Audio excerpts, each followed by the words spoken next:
he's getting it now.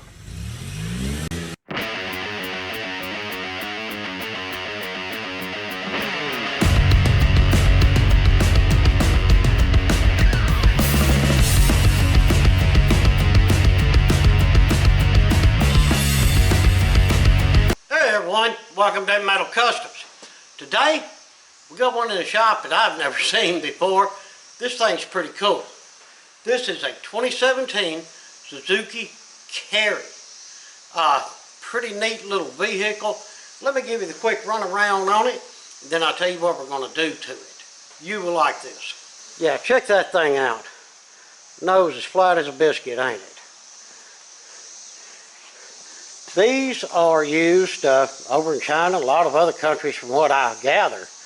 This is the basic little work truck. This one here, can't really see the engine. It's under that little compartment. But it is right-hand drive. This thing has power steering, power brakes, manual 5-speed, and 4-wheel drive. And you can select it just like a regular one. And it does have AC in it, so that's pretty cool. Of course, it's kilometers an hour. Everything's set up like it would be if it, you know, was still in China, as you can tell by the door tags and such as that. I'd like to see one in this color too. From what I gather, the majority of them are white. The bed's pretty cool. Actually, the tailgate comes down like a normal tailgate, but the sides will come down as well. So you can just have one big flatbed on it. And as you see, the thing has no bumpers whatsoever, just little rubber bumperettes on it. Got a little headache rack. You can get these with a dump bed. And then they make like a, I reckon you call it a hard shell that goes on here. You can see where it lays in here and seals up. So you can have like a little minivan to haul stuff in. Just a neat little vehicle all around. But let's raise it up and I'll show you what we're going to do to it and get a good look at it underneath as well. Alright, let's take a look underneath this thing. Pretty basic vehicle. As you can see, it has electric power steering. There's all your brake stuff and everything there, all your lines, all your coolant lines and such. There's the radiator back in there. Yeah, radiator's like midway here, man. And then there's that big Hemi big block sitting in there. Ain't that wild. Transmission, transfer case. Wow, look at that drive shaft. Yeah, there ain't much there, is there? But that's pretty cool. Locker style differential. That's pretty neat. I bet this thing is a little beast in 4-wheel low. Of course, its fuel tank back there. I'm liking this thing. Battery's right there. Never jack up. Oh, okay. Well, we done jacked it up. We messed that up, I reckon. Air filter's there. So pretty much anything you're going to service, you got to get underneath this thing. And yes, it has a catalytic converter on it. It's hard to believe such a small motor that it would even need that. But it is what it is, I reckon. That monster starter, that's so cool. Yeah, big old fat muffler. And a little tailpipe running out there. Y'all tell me that. That is just the coolest thing. But I don't get this part. Get back here. Oh, don't hit your head. See how the spring curls down? It's a real thick one there on the bottom. Just wonder why that curls down that way. If anybody knows, throw it down in the comments because I don't have a clue on that one.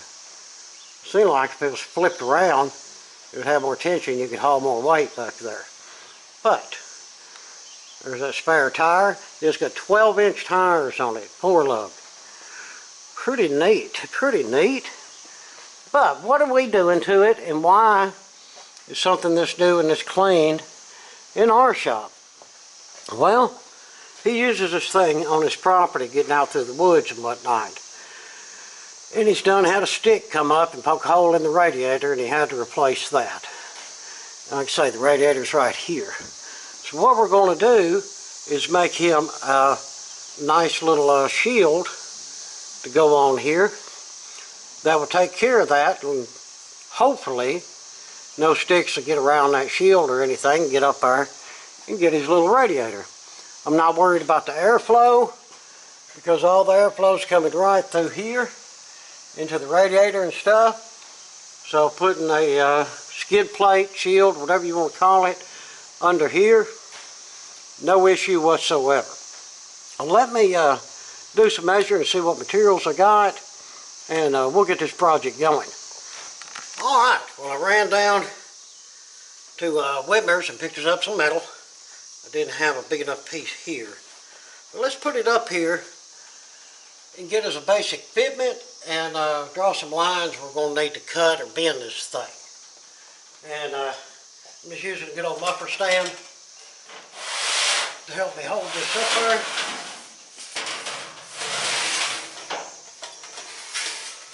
It's a little big and a little heavy.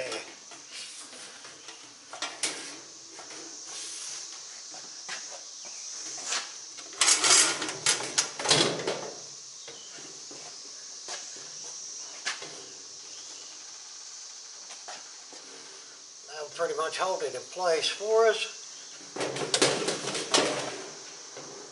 You guys, work smart, not hard. You're just watching the edges of this thing.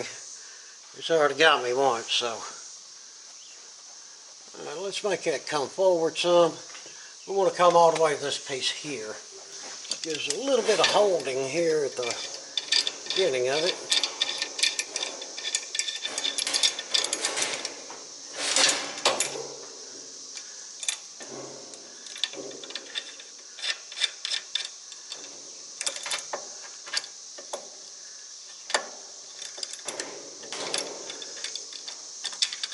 I adjusted it way too far out, didn't I?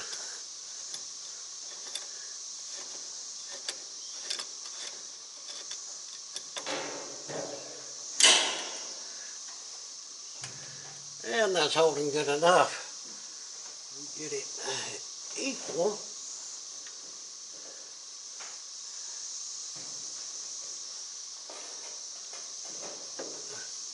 All right.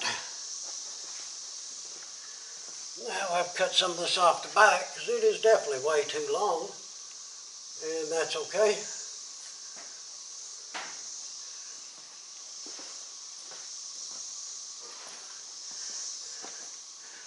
But here's what I want to see here. We know we cannot go no wider than here because the A-frames hit it. Do the same over here.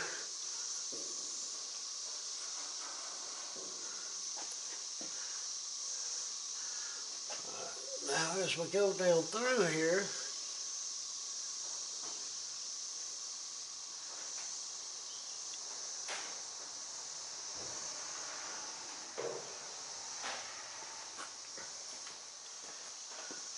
I want to keep as much as I can on the back side is my thing.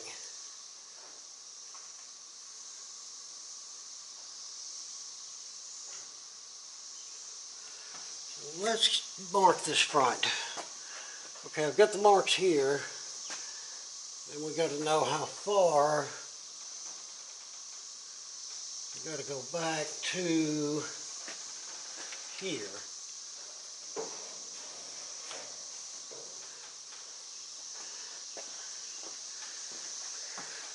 And I'm marking the back of the A-frame is what I'm doing. Make sure that mark was correct. I believe so.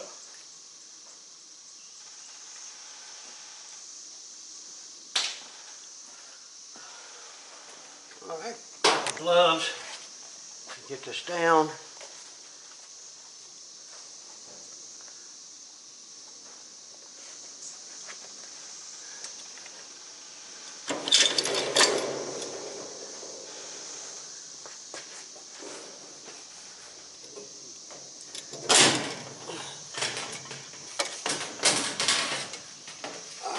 take it over here to the table.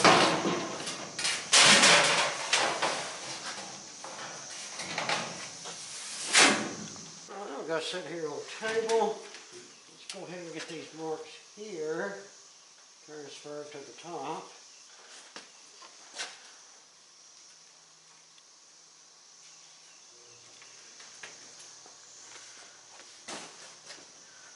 Alright, let's check what we got here. Call that 16. 16. Cut 16 inches back.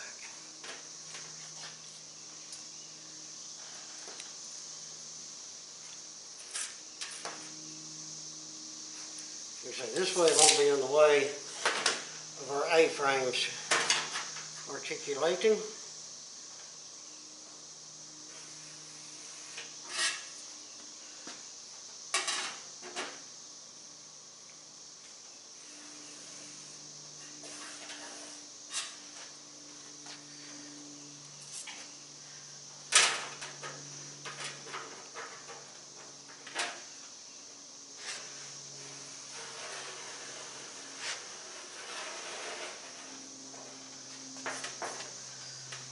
Alright, well, I'll cut it just like so.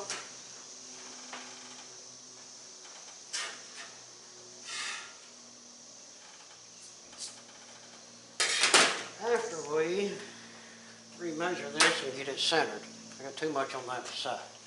I'm going to remeasure that and get it centered. Then we'll cut our two sides out, throw it back up there, and see what we got. Alright, here's what I have so far. I got them squares cut out, cut a little more off sides and bent it up, as you can tell. The other side's at a weird angle, but that's just the way the vehicle rolls down through there. I got these holes in here. May have to do a center hole here, we'll see. Now, I'm fixing to take it down. I've got to drill holes for the rear. And I'll go ahead and come in here and take all of these, make them nice smooth corners everywhere that I had to do a cut, including back here. I was going to cut this, but I'm just going to leave it long. It's just that much more protection, right? There's nothing wrong with that. But I've done the side flaps for several reasons. For one, just more protection. Two, I think it looks good, and it does add some rigidity to it. Now we are going to take this over to the bead roller and run some beads in it to strengthen it up some as well. So I think that would really help. But let me go ahead and throw it over there on the bench right quick. Get all these corners rounded off. Get these three holes drilled. And I'm going to go ahead and make some marks. We might go ahead and go over and get that thing worked. We'll see how that goes.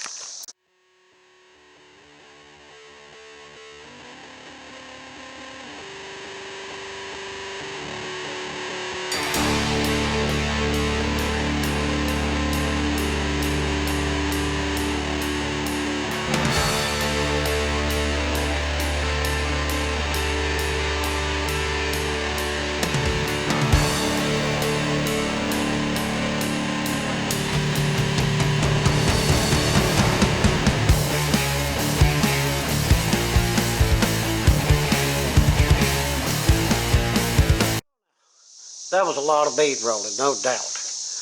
But I think we got it pretty good. I got some diagonals and some horizontals, as well as some arrow types there in the center. It's hard to get in there and get to that. But I believe that'll really strengthen this piece of metal up. The deal is, of course, I don't want it to be weak, and I don't want it to get that floppy flop, catching air going down the road thing neither. Nope, can't have none of that. But yeah, I think that'll do us for now. Not too shabby. I'm going to call it a day, and we'll come back out here tomorrow, and we'll figure out how to make it where we can just put bolts up in there where it's easy for him to take down and put back up. So we've got to find our bolts and nuts and washers and make us some type of holders to hold that nut up in the frame. And also we need to clean this piece of metal, get it primed and painted. But yeah, so far, so good. Alright, I believe I have a system figured out so this thing will bolt up easily and be easily unbolted. What I've done here, took me a piece of metal and just traced my holes I already had in here. Now as you notice, it's very close right there. That's why I welded this nut in like this here. It goes in here like so.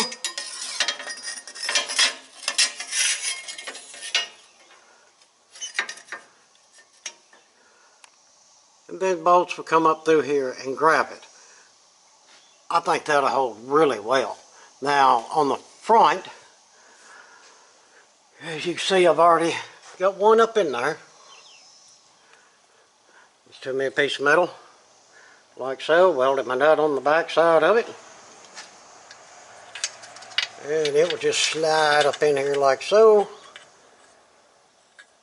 Yeah, a little difficult to do one-handed, but I think I might actually do it. Yeah, I did it.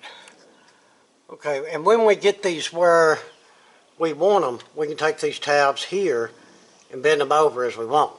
This way the nuts won't fall out nowhere, and in the future, if the threads get boogered up, something happens to them, it's easy to take out and replace versus welding something up into the frame or anything like that. I prefer to do stuff like this here. But let's grab our plate and do a test fit on it. If all of it bolts up and looks good, then we'll get everything cleaned and primed. And I think instead of just using a black paint on that, I'm going to use that rubberized undercoating. I think that'll be a lot better for a skid plate. But yeah, let's do our test fit. Well, I finally got the thing bolted up. This one here was giving me a fit. I like it better with the bolts running up. The way, you know, if just have bolts coming down and you run a nut up on it, it'd be a lot easier to take on and off. But you know that the threads are going to get beat up going through the woods and whatnot, and then you're never going to get it off. Even though this is a little bit of a hassle to take on and off, I think this is the best way. But it fits good. The 5 bolts are going to hold it just fine. I see no issue with that. Yeah, I like the fit. I checked everything here. We're not heating. That's why I use that short bolt right there. In here we have plenty of room. Alright guys, well that part of it's done. Now we need to get all this stuff cleaned up, primed and coated. But I think before we do that, I'm going to do a little bit of figuring on my front piece here, because we've got to keep, my stick can come right through here into that radiator. So let me figure that out. Alright, working on this front panel right now. And what I did, guys, I took me a piece of metal and run across it. This is the front, basically under the bumper. I've already got me a bracket there where I can just run a sheet metal screw through it. But what I was wanting to do was attach this to the aluminum. And I could have run some sheet metal screws or something, but what I decided to do, made some little tabs like so. I just took them over there to the bead roller and used the stepper on it. And we're getting plenty of good use out of the new spot welder that we bought. Yeah, man, check this out.